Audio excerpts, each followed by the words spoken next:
Mungkinkah Prabowo tinggalkan Jokowi demi PDIP seperti versi pengamat? PDI Perjuangan menanggapi dukungan Golkar dan PAN kepada Prabowo Subianto di Pilpres 2024 adalah sebuah peristiwa yang tidak mengejutkan, katanya. Politikus PDI Perjuangan Hendrawan Supratekno mengatakan situasi hari ini Minggu 13 Agustus merupakan kilas balik pada Pilpres 2014 atau 10 tahun lalu saat Presiden Joko Widodo pertama kali diusung PDIP untuk maju sebagai presiden. Senyalemennya begini, Pak Hendrawan. Ini seperti kembali ke 2014 lagi. Waktu itu Pak Jokowi belum pernah menjabat, partai-partai ini juga tidak mendukung. Ini seperti mengingatkan Pak Jokowi harus tahu siapa yang mengusung sebelumnya tahun 2014 hingga kemudian bisa menjalani 2 periode kepemimpinan kepresidenan dengan berbagai dinamikanya, dan tentu di akhir ini harusnya legacy yang dibuat oleh Presiden Jokowi benar-benar legacy lah, positif lah. Apa ini catatan Anda ini, Bang Ahmad Kusindin? Ya, kalau kita perhatikan komposisi koalisi yang hari ini terbentuk pasca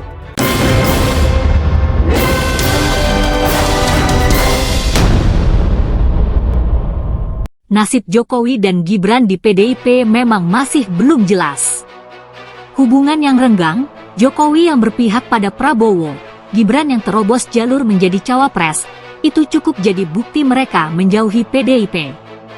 Banyak kader dan petinggi PDIP yang mengatakan Jokowi dan Gibran bukan lagi kader PDIP. Tapi tetap saja status mereka masih menggantung karena belum ada pernyataan resmi dari partai. Pertanyaan selanjutnya adalah, kemana Jokowi dan Gibran akan berlabuh? Kalau Gibran, waktunya masih panjang.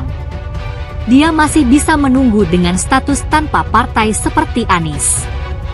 Gibran masih ada waktu setidaknya 5 tahun. Tapi Jokowi beda.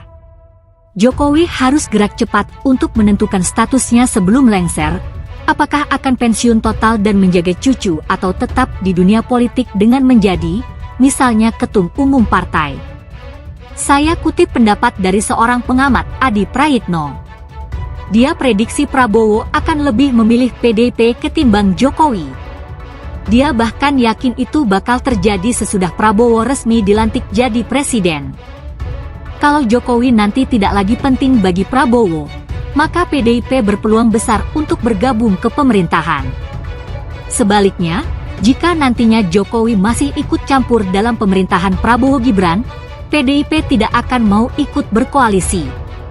Selain itu, Prabowo diyakini pasti akan mengutamakan dukungan yang berlimpah di parlemen.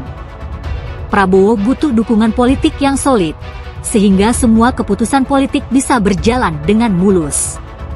Selain itu, Prabowo dianggap kurang nyaman jika PDIP berada di jalur oposisi. PDIP punya pengalaman jadi oposisi. PDIP adalah pemenang pemilu dengan jumlah kursi terbanyak di DPR. Jika PDIP kritis, keputusan dan kebijakan Prabowo bisa menjadi polemik, viral, diperdebatkan publik lalu jadi kontroversi. Efeknya rapor Prabowo Gibran bakal jelek di mata masyarakat. Jadi kesimpulan dia adalah, Prabowo nanti harus memilih, lebih penting antara Jokowi dan PDIP. Kalau menurut saya, agak sulit PDIP bersatu dengan Prabowo. Yang pertama, PDIP sudah terlanjur basah melawan Pilpres brutal dengan berbagai cara. PDIP terang-terangan mengkritik Jokowi dan keluarganya. Jokowi kena banyak isu, mulai dari isu masa jabatan 3 periode, isu mau merebut posisi ketua umum PDIP, dan lain-lain. PDIP menggambarkan situasi politik sebagai situasi yang darurat dan kritis. Belum lagi, Gibran ada di sana sebagai wakil presiden. Apakah PDIP bakal bisa melupakan semuanya? Gibran juga dikritik habis-habisan karena masalah putusan MK nomor 90. Kalau PDIP kemudian memutuskan bergabung dengan Prabowo Gibran, ini bakal mengejutkan. PDIP bakal kena bumerang. Dari semua parpol yang mengkritik Pilpres, PDIP yang paling keras. Kalau PDIP bergabung, mereka bakal dihajar habis-habisan oleh publik. Banyak yang berharap PDIP menjadi oposisi. Kalau PDIP bergabung, harapan banyak orang bakal hancur. PDIP bakal kena bumerang besar. Lagi pula, apa mungkin Prabowo meninggalkan Jokowi?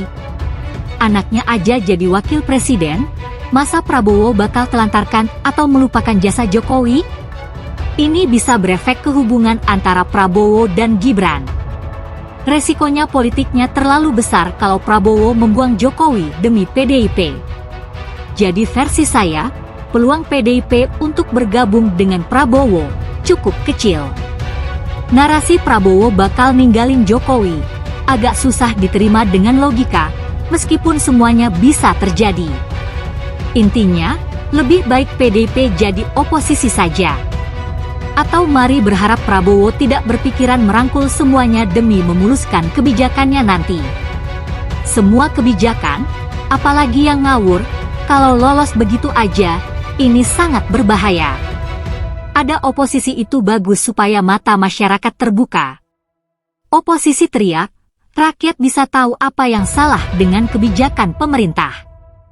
Kalau semuanya diam, itu yang bahaya. Tapi kalau misalnya Prabowo akhirnya mesra dengan PDIP gimana? Palingan yang bakal menjerit adalah PSI, sama kayak Partai Gelora yang menjerit kalau PKS gabung ke Prabowo.